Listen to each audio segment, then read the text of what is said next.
el micrófono, hermano, no se preocupe, es porque el teléfono pues se calentó un poco, pero ya estamos set. Déjeme apagar esto. De hecho, yo ni lo prendí.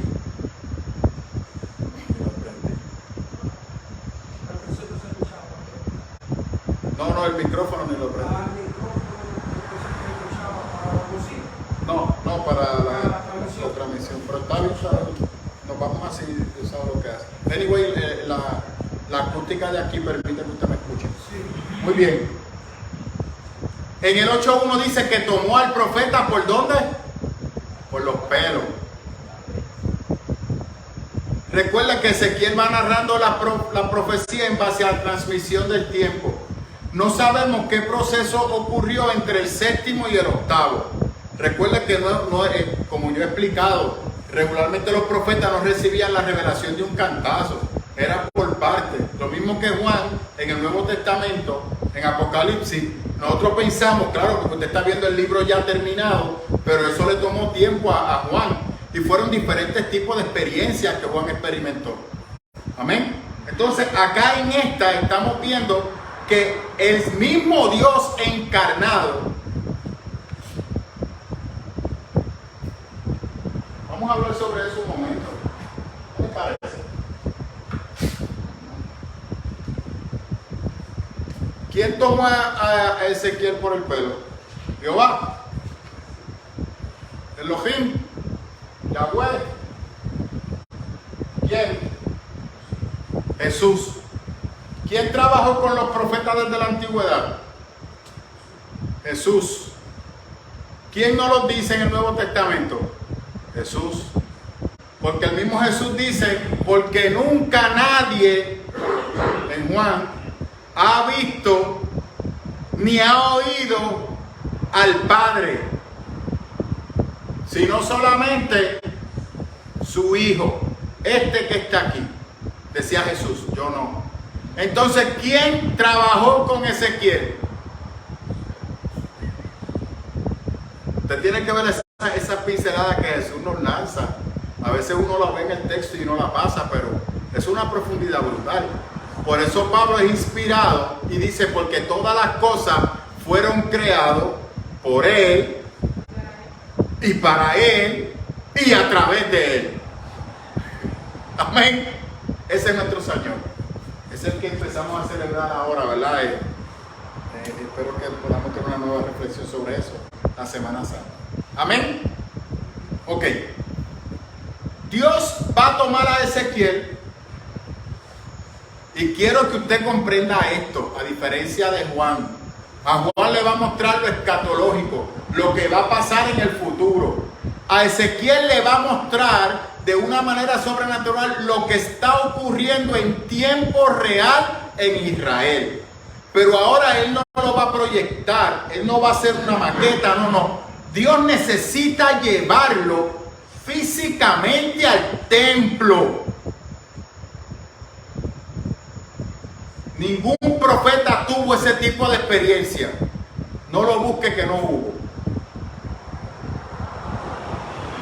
¿Qué necesitaba saber Ezequiel? Que muchas veces ustedes no lo notan en el texto. Ezequiel tenía dudas.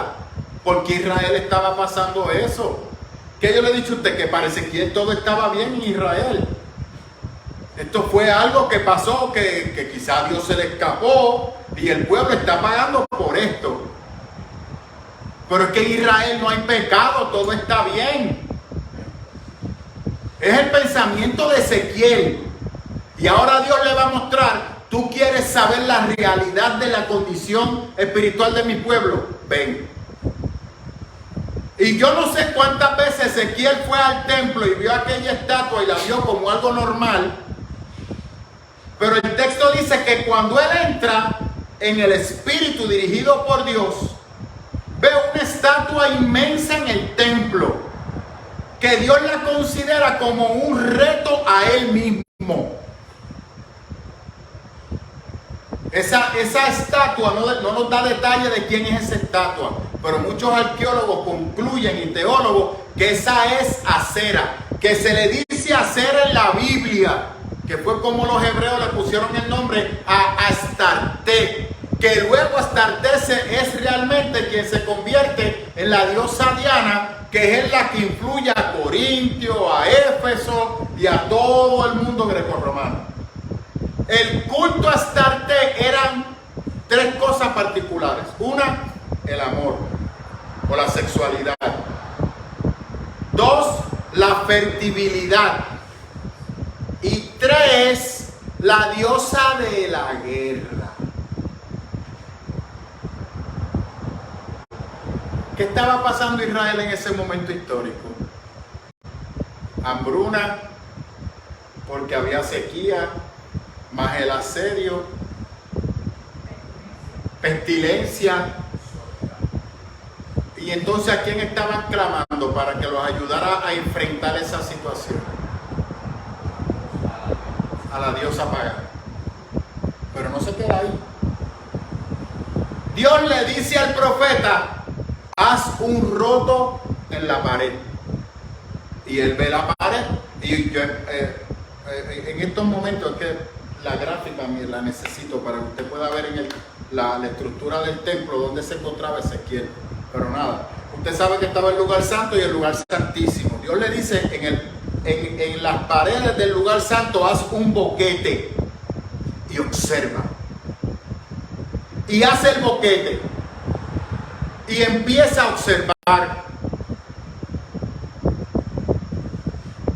¿Sabe usted lo que habían hecho los israelitas?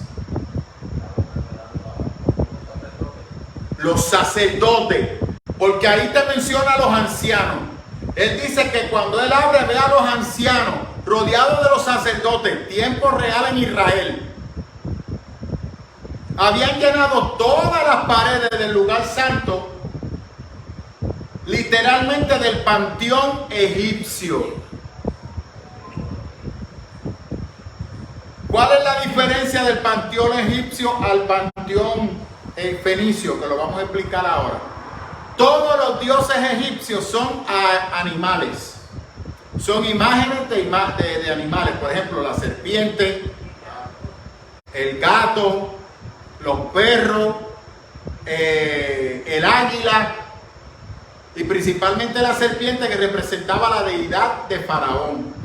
Y dése cuenta que Anubis, que es el máximo dios de los egipcios, tiene la cabeza de un perro, pero el cuerpo de un humano. Pero todos son imágenes de animales.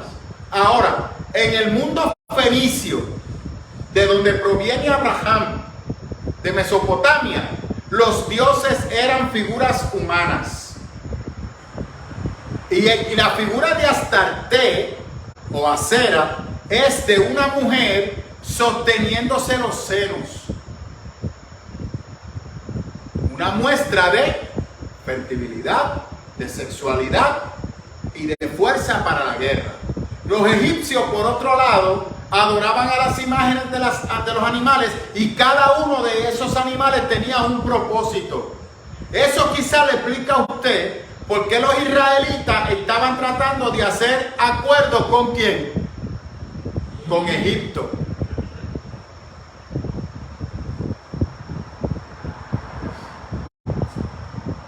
Y yo me imagino, y de hecho el mismo Ezequiel cuenta que no puede creer lo que está viendo.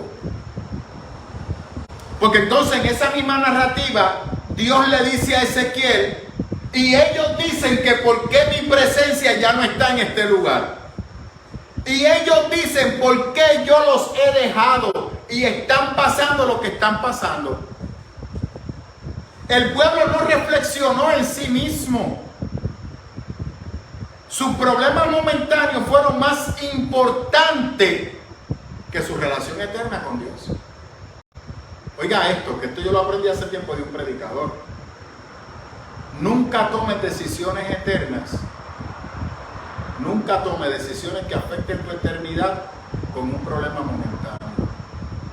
Los problemas y las crisis son momentáneas, pero nuestra vida es eterna. Y muchas veces nosotros tomamos decisiones que nos puede costar la eternidad.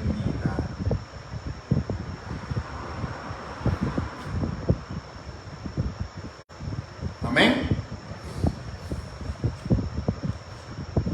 Y Ezequiel, que ve a los ancianos y a los sacerdotes de Israel, el linaje escogido por Jehová, por Yahweh, para adorarle, inclinándose y haciéndole culto. En otras palabras, usted recuerda lo que Dios le dijo a Salomón a través del profeta. Oye, ¿acaso aquí no hay Dios para que tú estés yendo a las naciones ajenas, a dioses paganos, a buscar ayuda? ¿Qué tú haces? El pueblo continuó con la misma mala costumbre, lamentablemente heredada de Salomón. Pero ahora toman el lugar sagrado, el lugar santísimo, para por si acaso, ya que Jehová se fue y nos abandonó, pues nosotros tenemos que resolver, orando y con el mazo dando. Porque ya que Dios no avanza y llega, y Babilonia está ahí, ya se llevó parte del pueblo, pues vamos entonces nosotros a hacer lo que nos toca hacer, para que la nación salga para adelante. Como cuando...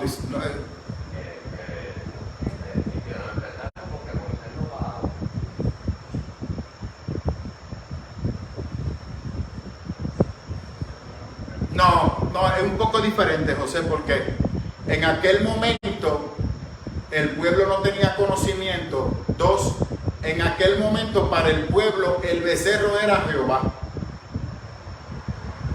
Ellos hicieron el becerro para adorar a Jehová, porque Jehová había vencido a Faraón, y los faraones no bregaban con ganado, y ellos bregaban con ganado. El pueblo del ganado, el Dios del pueblo del ganado te venció, y Dios repudió esa acción. Imagínate esta que peor.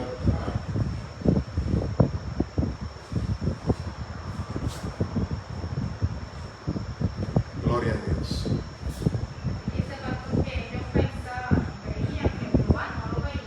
No, de acuerdo. Dios no está, Dios se fue. ¿Dónde está Él? En medio de esta crisis. Mire, usted recuerda hace unos meses atrás, yo creo que estábamos en la carta. Yo le decía que muchas veces nosotros como cristianos tenemos que tener cuidado. Porque, por ejemplo, y es cierto, ¿hay algún lugar donde yo pueda ir a ver a Cristo cara a cara? O que yo pida una audiencia para ver a Cristo y reunirme con Él. No existe. Nosotros lo que tenemos es al Espíritu Santo, que nos muestra y nos habla y nos ministra presencial, como si estuviéramos literalmente en la presencia de Dios. Pero muchas veces nosotros tenemos que tener cuidado de, amparado en que en medio de nuestra crisis no vemos a Dios, nosotros ir y resolver la crisis. Tenemos que cuidarnos de eso. Nos guste o no, hay procesos de nuestra vida que tenemos que esperar en Dios.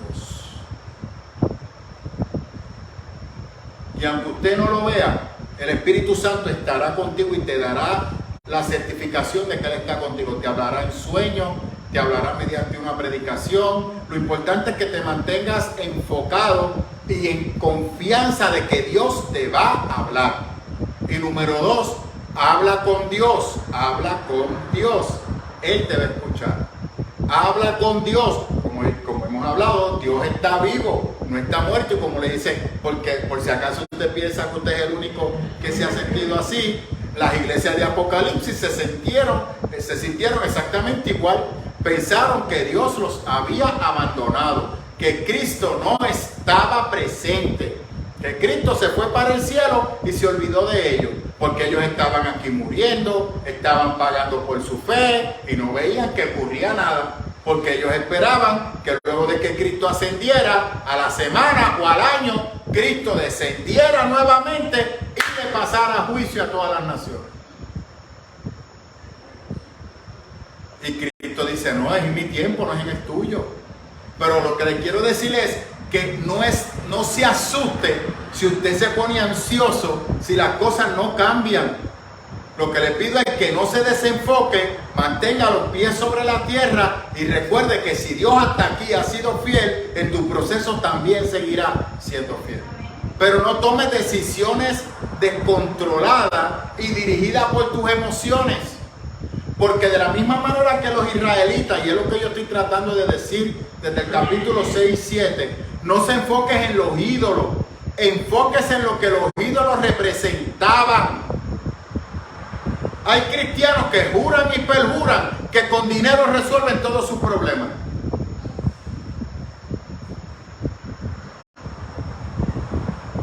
Y hacen malabares. Hacen malabares por conseguir el dinero. Porque con eso resuelven todos sus problemas. Y cuando tienen una crisis, no, mire, yo pensaba ahorita, porque tengo tantas personas a mi alrededor así, que a nosotros nos han enseñado que tú tienes que coger la carreta y empujarla. Yo decía, si el carro se te explota una goma y tú sigues corriendo el carro así, el carro va a correr. El carro va a correr y va a llegar donde tú dijiste que llegara. Chueco, embaratado, quizás se explote otra, pero va a llegar. ¿Cuál es el problema? Que no vas a poder regresar. Y si corres el carro sin aceite, es peor. Porque cuando el motor diga clan, se paró, y ahí no lo mueve nadie, capuf. Entonces, ¿por qué tenemos que esforzarnos y trabajar emocionalmente de esa manera, gastándonos emocionalmente, cuando lo que tenemos que hacer es esperar en Dios? Y no desenfocarnos. Continuar con lo que Dios nos ha enseñado. Estudiar su palabra y cada día sacrificarme a mí mismo. Vencer el canalla que está en mí, para que fluya el amor y la presencia de Dios. Y ese carácter mío que no va acorde con el diseño de Jesucristo, ¿cómo yo sé cuál es ese diseño? Cuando tú miras tus actitudes y compáralas con Jesús, cómo Jesús se comportaba en ese escenario. Y ahí tú vas a encontrar la respuesta. Si tú estás muy lejos de lo que Jesús hacía y te parece más a Judas, tienes problemas, papá. Tienes problemas. Ya tu fin está determinado. Corre. Si es como Pedro, tienes problemas, pero ya tienes salvación, hay esperanza. Porque Dios va a trabajar con tu corazón. Pero si eres como Judas, o como el ladrón que estaba a la derecha, ten cuidado. Porque hay veces que, como muy bien decía el texto capítulo 8, que ¿dónde está Dios? ¿Cuántos cristianos sienten que ya Dios no está en su vida?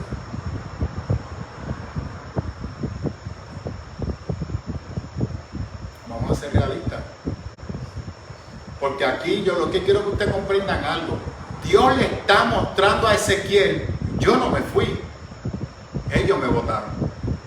Y vamos a ver ahora un punto que Dios lo muestra, lo que representa, y lo estoy dejando para el final, para que usted vea hasta qué punto veían a Dios. Lo hemos visto en las iglesias hoy en día. Hemos bajado la cruz de los altares. ¿Usted no se ha dado cuenta que los altares parecen más tarimas de concierto?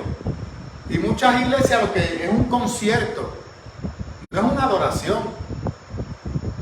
Una adoración moderna. Y hemos sacado todo lo que representa a Dios. Y lo he dicho otras veces. Evalúe, coja 10, escoja a su gusto y placer. 10 alabanzas nuevas. 10 alabanzas nuevas. Búsquela. Y dígame quién es el centro en esa alabanza. Dígame quién es el centro. Ah, Jesús. ¿Estás seguro? Léela, escúchala con calma. ¿Para quién? ¿Quién trabaja para quién? ¿El hombre para Dios o Dios para el hombre? Y usted se va a dar cuenta que la canción completa es enfocada en la necesidad inmediata del hombre. Acude en mi dolor, ven en mi tristeza. No, sí. Oye, estoy pegado con Suria. Ahorita iba a llamar al pastor Ernesto para saber cómo estaba el nieto. Le digo, Suri, hola Suri. Yo creo que le pasa el teléfono a este que no contesta. Suri. Ay, Dios mío, es Siri.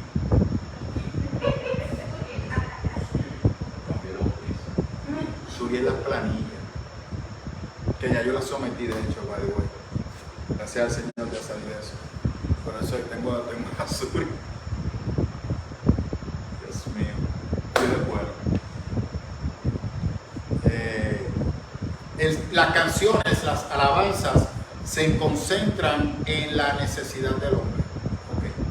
Vamos a buscar los himnarios de gloria. ¿Cómo se presentaba el hombre? Como un vil pecador que necesita redención.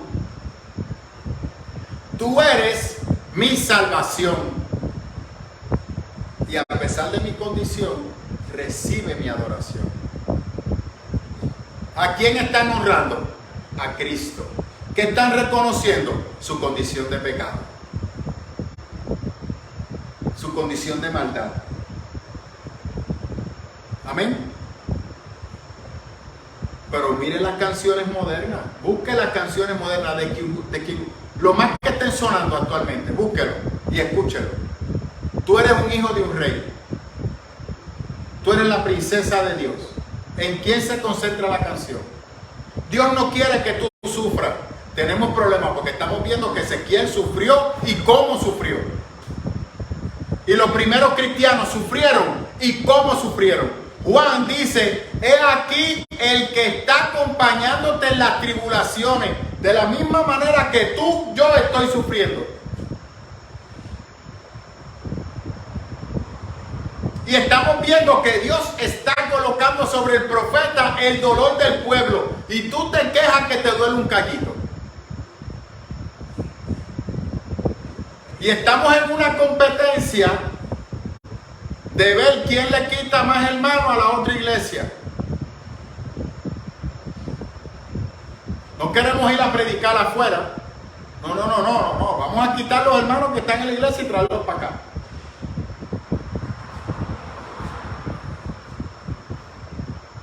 Y lo que voy a hacer es que voy a tener una adoración espectacular, unas luces brutales, te voy a provocar una experiencia brutal desde que tú entres por la puerta. Estudio bíblico, no, tranquilo, siéntate que vamos a recargar la batería para que tú salgas pompeado de aquí y puedas echar para adelante y enfrentar los retos de la vida. Y aunque usted no lo crea, eso es exactamente lo que Israel está haciendo. Ante su crisis y al no ver la respuesta de Dios. Ok, vamos a hablar. ¿Realmente Dios estaba ausente o el pueblo no le quería escuchar? El pueblo decía, ¿cómo decía el pueblo, Elizabeth? Que Dios no estaba mirando al pueblo. Y Jeremías,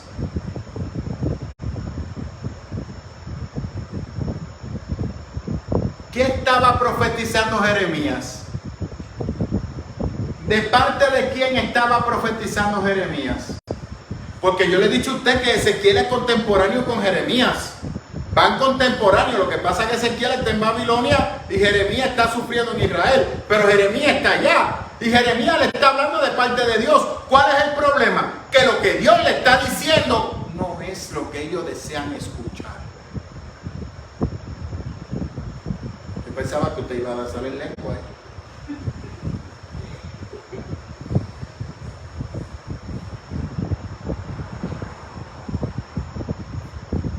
Ahí no lanzamos el lengua.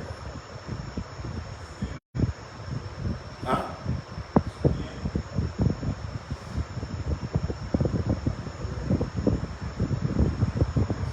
Sí, me llama mucho la atención sobre esto que usted está explicando y hago una comparación de cómo está el mundo de hoy. Amén.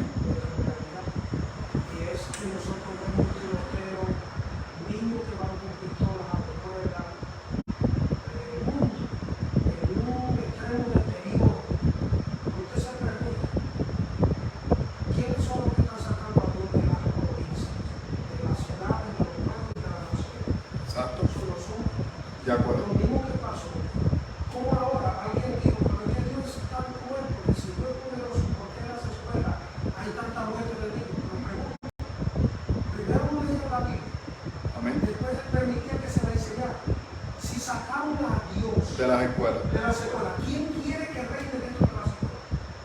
iglesia y el ser humano.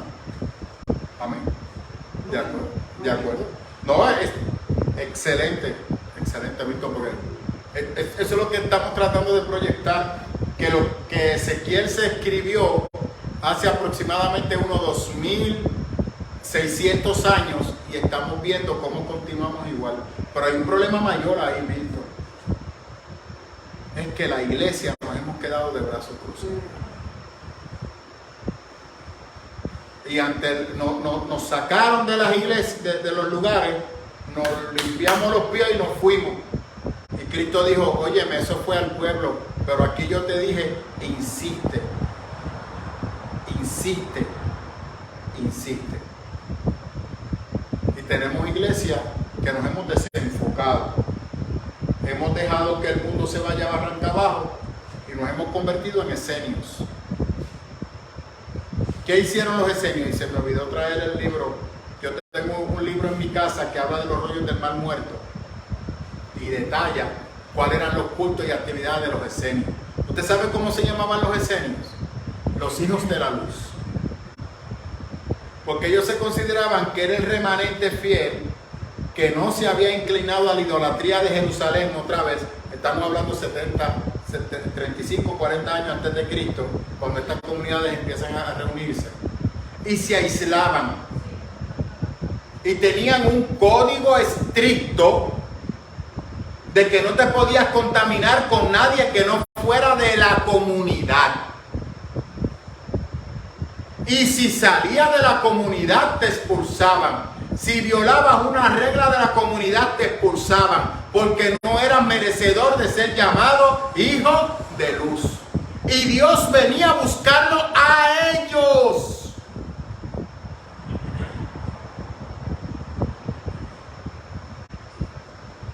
Y ellos fueron contemporáneos, ¿sabe usted con quién? Con Jesús.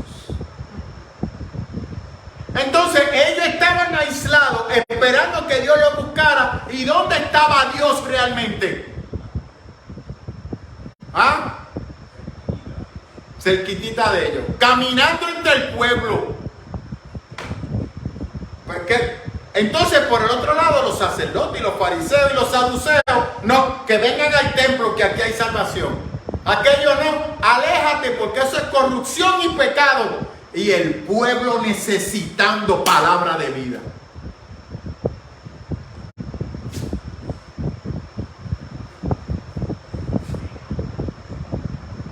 Vamos entonces ahora a Ezequiel capítulo 8. Amén. Entonces, abre el roto y se encuentra con el sacerdote encargado del templo, que es el que está a cargo de hacer un culto al dios Tamuz.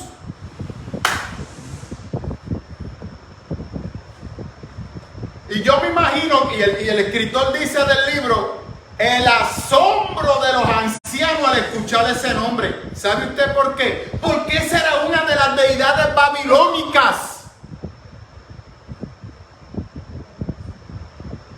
Estaban tan desenfocados que hasta el dios de los babilónicos estaban adorando para ver si él hacía que el pueblo entrara en razón. Y aquí viene lo más vergonzoso.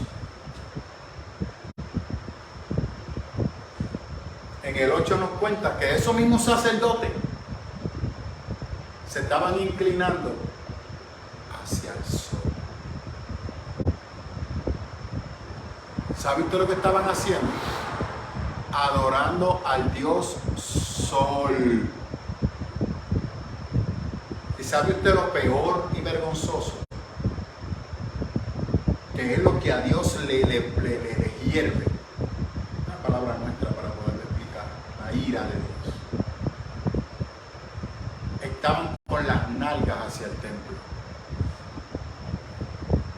Hacia el lugar santísimo. Estaban con las nalgas hacia el lugar santísimo para adorar a Dios.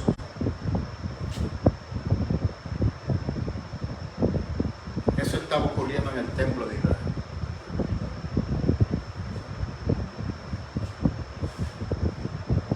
Sustituyeron la adoración totalmente. ¿Sabe usted cómo le llamaban a Astarte? la reina del cielo. Muy similar como llamar a María. Para que usted vea, eso no se pierde. De espalda al lugar donde estaba la presencia de Dios, dándole las nalgas a Dios mientras se inclinaban hacia el sol. ¿Usted sabe hacia qué nación estaban mirando? Hacia Egipto.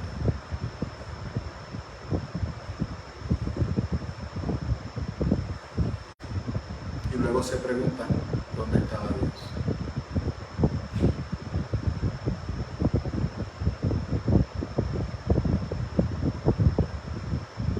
Por eso le dije que este capítulo 8 yo quería tocarlo con calma y sin prisa, porque el 9 ni se ocupe, ahora las cosas se ponen más sabrosas todavía.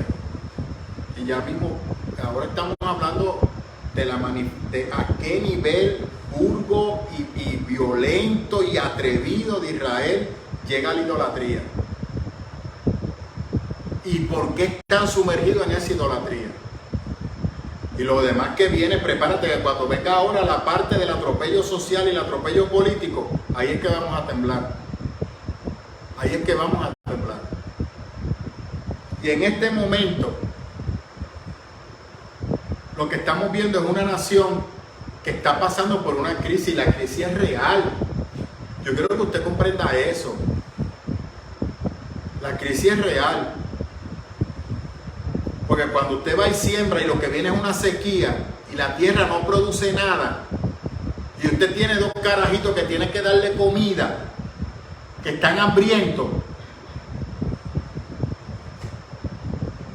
Víctor sabe a qué yo me refiero con carajitos. ¿Ah? Sí, pero a Marilyn no le gusta esa palabra, igual que Ramonita.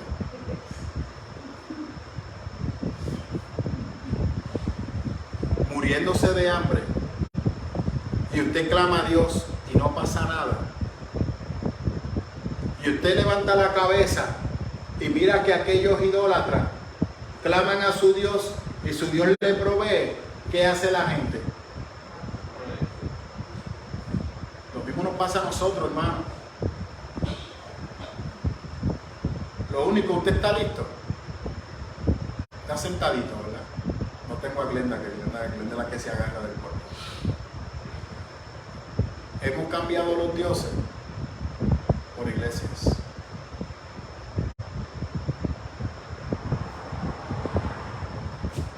Una iglesia que me predique lo que yo quiero. Una iglesia que me predique lo que realmente yo necesito escuchar. Eso es lo mismo que Pablo le dijo a Timoteo. Timoteo, en los últimos tiempos habrá una gran comezón de escuchar, pero no la sana y buena palabra.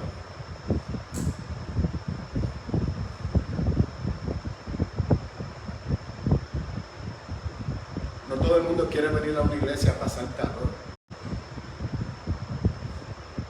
Y que le estén enfocando que mucho estudio de Biblia, mucha Biblia, ¿para qué? Sí. Eso es para usted, predicador, eso no es para mí.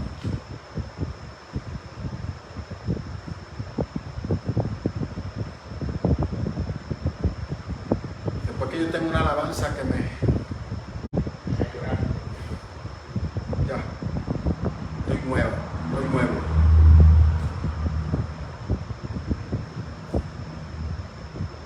Y el desconocimiento no nos exime de nuestra responsabilidad. Porque en la presencia de Dios nadie tendrá excusa. De la misma manera que Israel. Porque Ezequiel no sabía lo que estaba pasando. Y Dios le está diciendo, ya que tú sigas con ese ñe, de que tú piensas que esto es capricho mío, déjame mostrarte la depravación moral de tu pueblo. Ven, te voy a llevar. Por eso lo cogió por los pelos.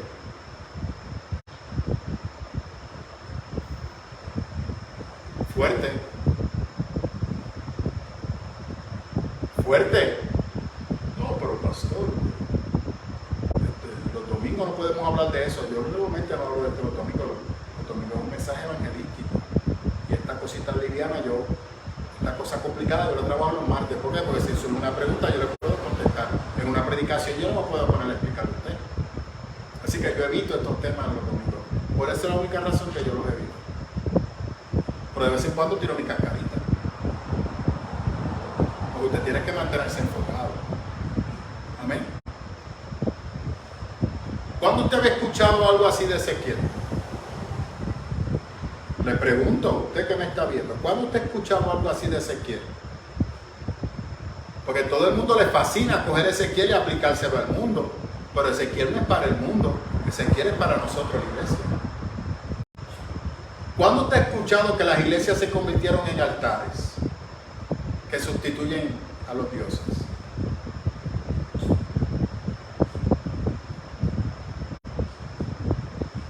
Usted nunca lo ha visto así.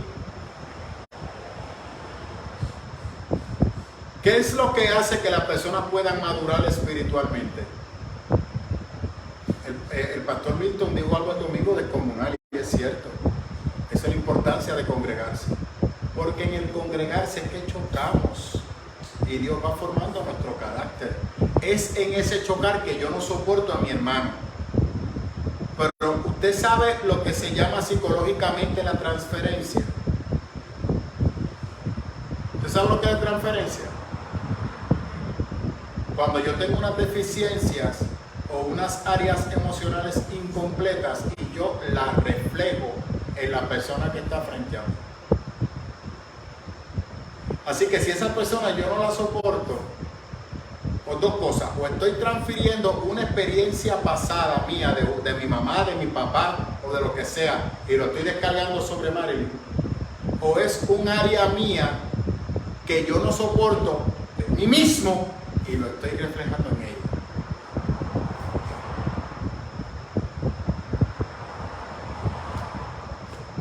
Así que cuando tengo una iglesia y me siento incómodo porque no soporto, me voy y me voy a otro altar.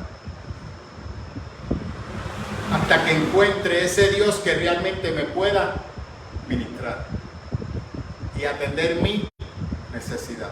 Eso es lo que usted está viendo en el pueblo de Israel.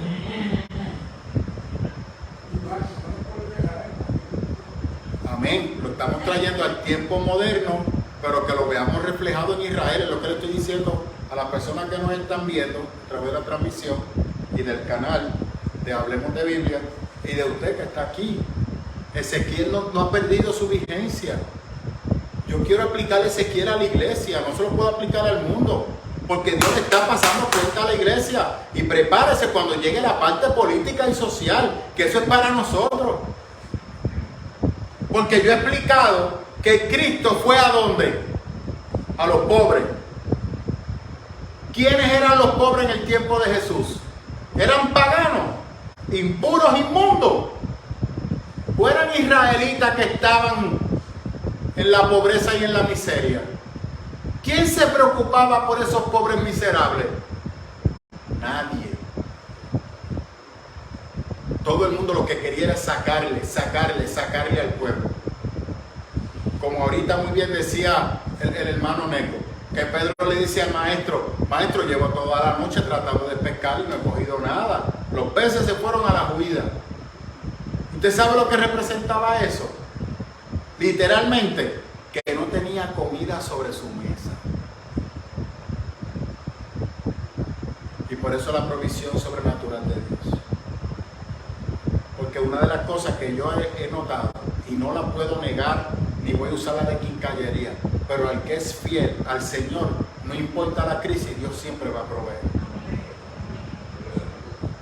Y yo he aprendido que el asunto de la crisis es más mental que de otra cosa, aunque en otros países la dinámica es diferente. Pero hay muchos lugares, Perú, el mismo Haití, República Dominicana, que la gente ha cambiado esa mentalidad occidental. Vamos a sembrar nuestra propia comida. Vamos a cosechar nuestro propio fruto.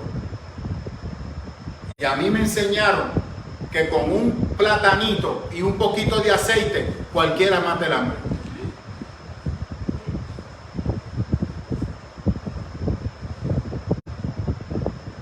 Y a mí me enseñaron que si lo que yo tengo son 20 pesos en la cartera, pues yo no puedo estar comiendo todos los días. Esos 20 pesos tengo que ahorrarlos porque tengo que echar gasolina. Y tengo que maximizar, comprar cocinar un poquito más y de ahí saco mi almuerzo y llevo el almuerzo.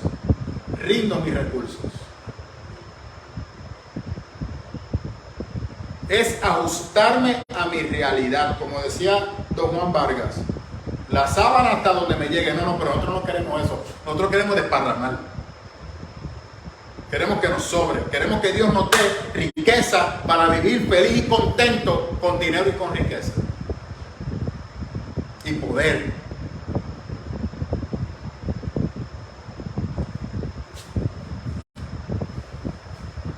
Y una de las cosas que yo he aprendido, que el diablo es un embustero. Y cuando llegue el momento de la... ¿Usted ha escuchado la frase de la última la paga el diablo? ¿Y qué hace el tipo a la hora de pagar? Yo le he hecho el cuento, ¿verdad? A usted, de aquel que pagó en protesta. Esto es real. Una vez yo iba a agricultura, en ese tiempo yo repartía periódicos. Entonces yo llego a repartir los periódicos. Los lunes, usted sabe que había que entregarlos del sábado y los del domingo. Y yo estoy preparando el paquete para llevarlo a la oficina de agricultura con sábado, domingo y lunes. Y el del domingo usted sabe que eso era sabroso. Sabroso. Entonces cuando yo estoy preparando el paquete para llevarlo a la oficina, hay un señor, un jibarito, se notaba por su manera de expresarse, que estaba molesto porque el viernes habían cobrado y los muchachos lo habían invitado a darse unos tragos, unos palos. Y él se fue con ellos. Él le dice, yo a mí no me gusta salir con nadie, pero los acompañé. Fui para allá y los acompañé. Y empezaron y toma y bebe, y bebe, y bebe, y bebe. Y de repente uno de ellos se fue. Y el otro se fue. Y el último se despidió de mí. Yo pues está bien, pero como yo estaba sazonadito y estaba con la musiquita, pues me di 3 más y cuando ellos se fueron, pues yo me fui y me iba a ir después. Y cuando me voy, el tipo me da el ticket a mí. ¿Qué el ticket a mí? Y yo, pero ¿por qué usted me da el ticket a mí?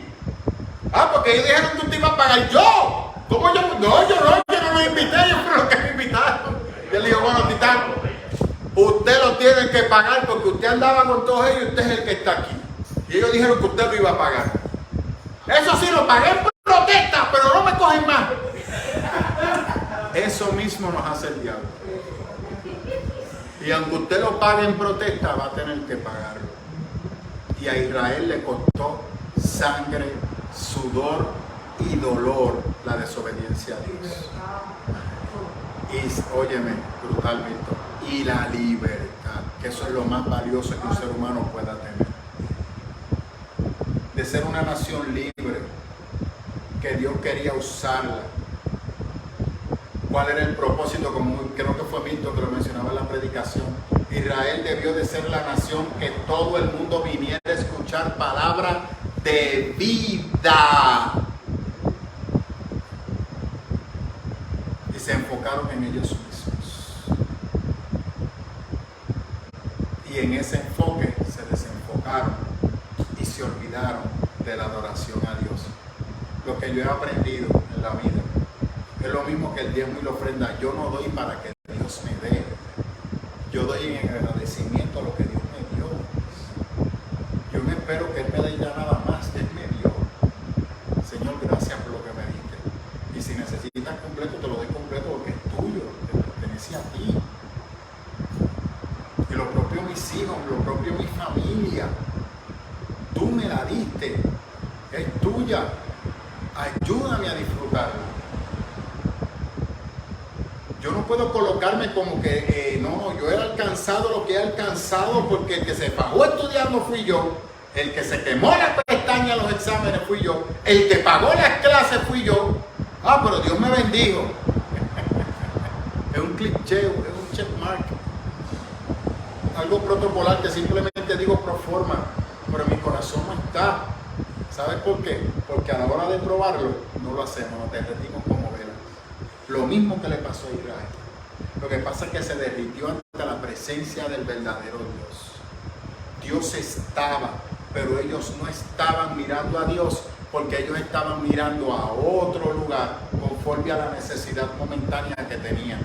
Y no había manera que se sincronizaran con Dios, porque lo que Dios le estaba diciendo era contrario a lo que deseaban escuchar. Y ahora, luego de haberle explicado todo eso a usted, dígame si le hace sentido el 17, y se lo voy a leer de la versión internacional. Me dijo: hijo de hombre, ¿ves esto? ¿Tan poca cosa le parece a Judá cometer tales abominaciones, que también han llenado la tierra de violencia y no dejan de provocarme?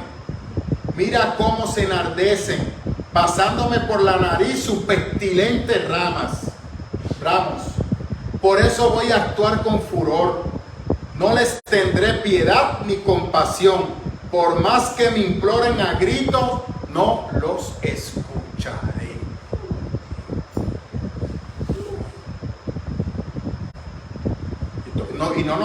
No quiero que se quede en la idolatría. Vamos a hablar de lo que ocurría en el pueblo, que más adelante Dios también le dice, porque ya que tú estabas allá en tus palacios, muy cómodo, con aire acondicionado, tú no viste lo que la gente sufría, pero ahora yo quiero que tú veas lo que la gente sufre. Y ahí es que Ezequiel se da cuenta que la nación de Israel había perdido su propósito y su esencia. Pero eso lo vamos a ver más adelante. Pero en este momento Dios le está explicando a Ezequiel, primeramente, desde el capítulo 1, la gloria de Dios no se sujeta a un lugar. Yo estoy en diferentes lugares. ¡Wow! ¡Qué cosa brutal! Pero mi presencia no está en Israel.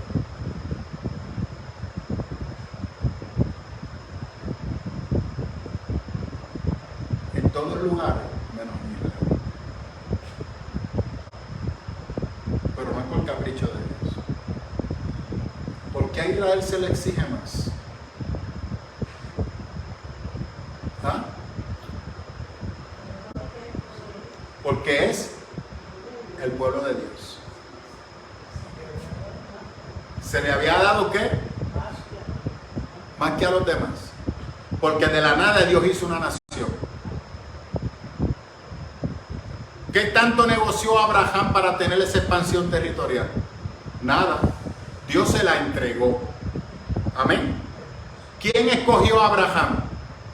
Dios mismo lo escogió y lo educó. Amén. Amén. ¿Está sentado? ¿Está sentado, hermano?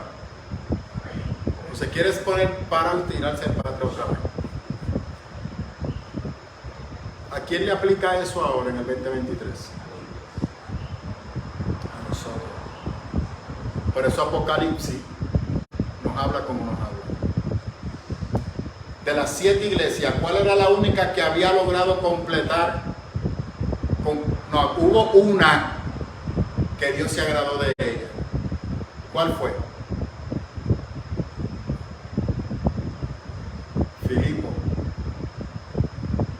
Filipenses.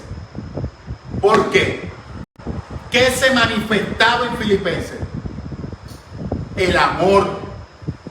¿Entre quién? ¿Entre Dios y el hombre? ¿Entre quién? Entre las comunidades. El amor estaba manifestado a plenitud, porque los hermanos se cuidaban y se amaban y se protegían mutuamente y nadie procuraba abusar de nadie. Creo que no te entiendo. No te preocupes, que la iglesia tampoco entiende.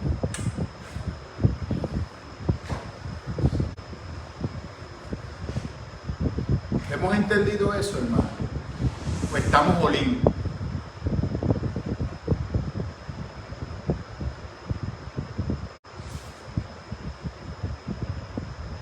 Gloria a Dios. Alabe al Señor. Usted está muy callado hoy. Y estos dos se fueron para el río y están quemados. Ellos están aquí, pero ellos están en el río. En los ojitos. Porque Aristide nunca está así de tranquilo. No recuerdo ver a Aristide así de tranquilo. Es la primera vez Creo que en 7, 8 años que yo llevo conociendo a Aristide, que está así de tranquilo y sentado. Es la primera vez. Dios mío. Dios, y tengo la foto, ¿sabes? Parecían dos pescaditos los dos. Dos pescaditos. Una cosa brutal. Bueno, hermano, ya los dejo tranquilos. Una hora de castigo mental es más que suficiente. Dudas que usted tenga hasta ahora, vaya por favor leyéndolo en su casa. Déjeme ver si yo puedo conseguir copias del libro para poderlas imprimir, para que usted también pueda beneficiarse. El libro está, ya usted lo ha visto, lógico, como lo he dicho. El libro tiene parte A. Es difícil de conseguir, ¿vale? He tratado de conseguirlo, porque esto yo lo había comprado, como yo le he dicho, a veces mi esposa me critica, porque yo llego a una librería teológica y veo unos libros y los compro. No es porque lo voy a leer en el momento, pero lo tengo para la librería. Y en momentos como estos, sé que lo tengo y acudo a él. Pero entonces cuando uno lo vuelve a buscar, no aparecen. Y por eso es que los compro. Libros teológicos como estos así, yo rápido los compro. Porque sé que va a ser bien difícil encontrarlos otra vez. Pero si esta, yo pensaba que lo había encontrado. Y yo estaba contento. Y el problema es que el libro es digital, que fue el que le compré al hermano Víctor Cruz. Porque yo estoy esperando que el bendito libro llegue y no llega y no llega. Y ayer dije, mano, ese libro no llega, le voy a quedar mal a Víctor. Y cuando entro a la página, estoy buscando el tracking y no hay tracking. Me dice, no, si el libro es digital. Y yo, ay Dios. Y yo le he estado leyendo digital. Yo lo estoy leyendo digital. Pero entonces, pues nada, le doy el libro a Víctor para que entonces él siga leyéndolo. Anyway, mi libro no está marcado, por favor. Es suyo porque usted lo compró, pero respete al escritor, por favor, no lo marque.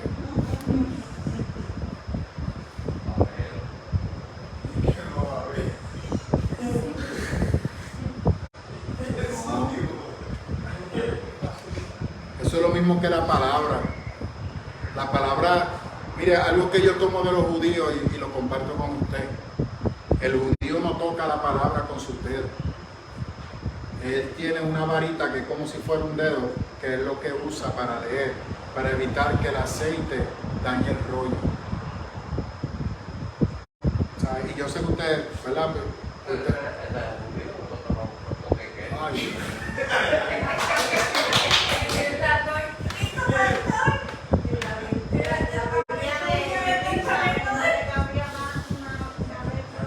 No es eso, lo que yo me refiero es que muchas veces nosotros le perdemos reverencia a la palabra. A eso es que me refiero. A mí me regalaron una Biblia hace 22 años, que fue mi primera Biblia que me regaló el pastor.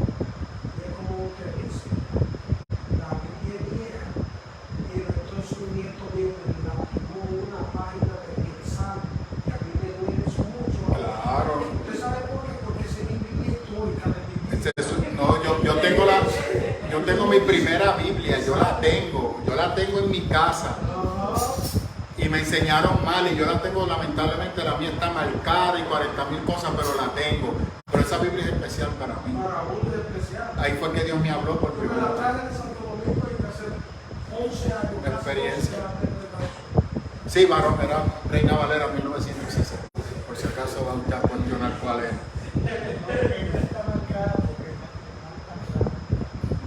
Bueno, no. Repito, si usted la marca, pues chévere, pero yo he aprendido a respetar los libros, no los marco. Dese cuenta que yo uso estos marcadores de libros, por lo mismo que ustedes me regalan, son los que yo uso para marcar los libros. No me gusta doblar páginas de los libros, porque eso los daña.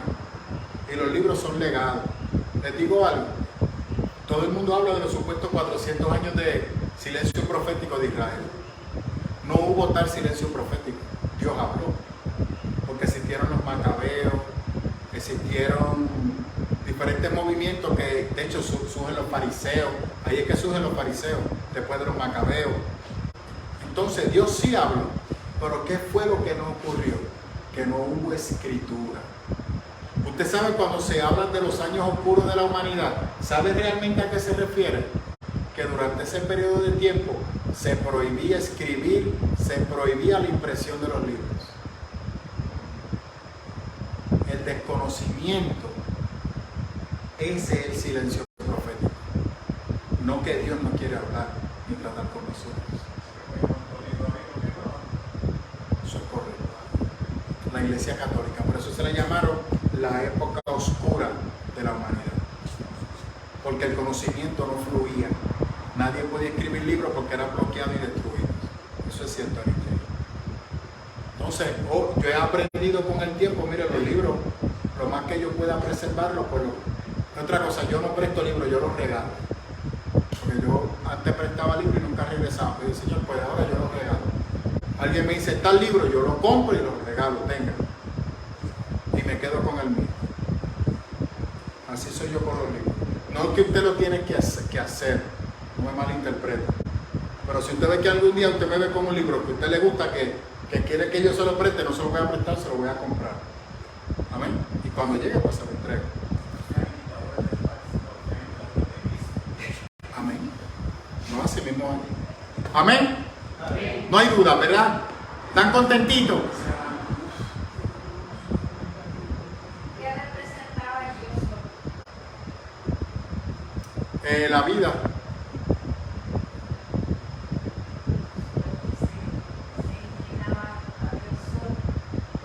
La vida. A la vida. En vez de al creador de la vida. Amén. No, de acuerdo. Es que se distorsionaron. La crisis lo volvió descontrolado. Pero el Dios Sol era la vida.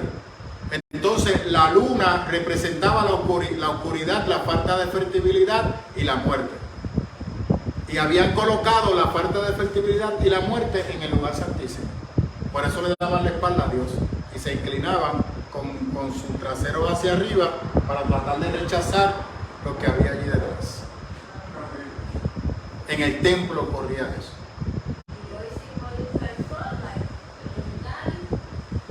Eso es interesante porque vamos a notar luego más adelante que tenemos que cuidarnos porque los celtas idolatraban a la naturaleza.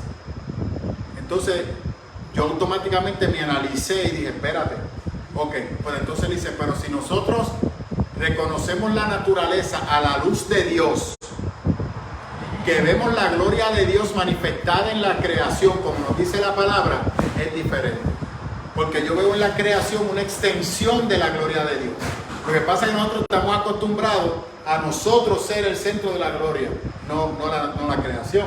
Y por eso muchas veces yo pregunto, aguántate, ¿quién Dios creó primero? ¿Al hombre o a la creación? Dios creó a la creación, el hombre llegó al final. ¿Y qué está haciendo Dios con el hombre? Compartiendo su creación. Y a través de la creación, ¿qué hace? Nos da vida, nos da aliento, nos ministra. ¿Escuchó eso? Cuando usted está decaído emocionalmente y se sienta en el balcón de su casa y el sol empieza a calentar su cuerpo y usted empieza a escuchar los pajaritos del campo cantándole, ver el viento que le da en su rostro, esos no son los elementos de la creación. ¿Y a quién usted está viendo ahí? A Dios. Pero no idolatramos al sol, no idolatramos al viento, no, idolatramos al Dios que creó la creación. Ese es nuestro Dios. No es idolatrarlo, es adorarlo, pero adoro al Dios de la creación. Es diferente. Pero aquí no estaban adorando al Dios que creó al sol, están adorando al elemento, al sol. Santo. Entonces mire esto, idolatraban a los dioses egipcios, a los dioses sumerios, que era Astarte, los egipcios, y por si acaso vamos a incluir a los babilónicos. Un refuercito. Y usted está listo y ya nos va. Y hay personas que si no es con el aceite del altar no me unjan, porque ahí es que Dios me va a sanar. el hermanito sacó un aceite, tiene que ser aceite de Israel. Porque ese aceite que tú encontraste de casco por ahí, ese no. ¡Ay! Pero el Señor reprenda. Santiago nos dijo, el que esté enfermo que pase al altar y sea ungido. ¿Qué altar?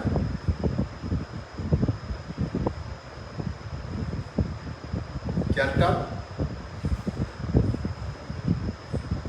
Porque ellos se congregaban en casas.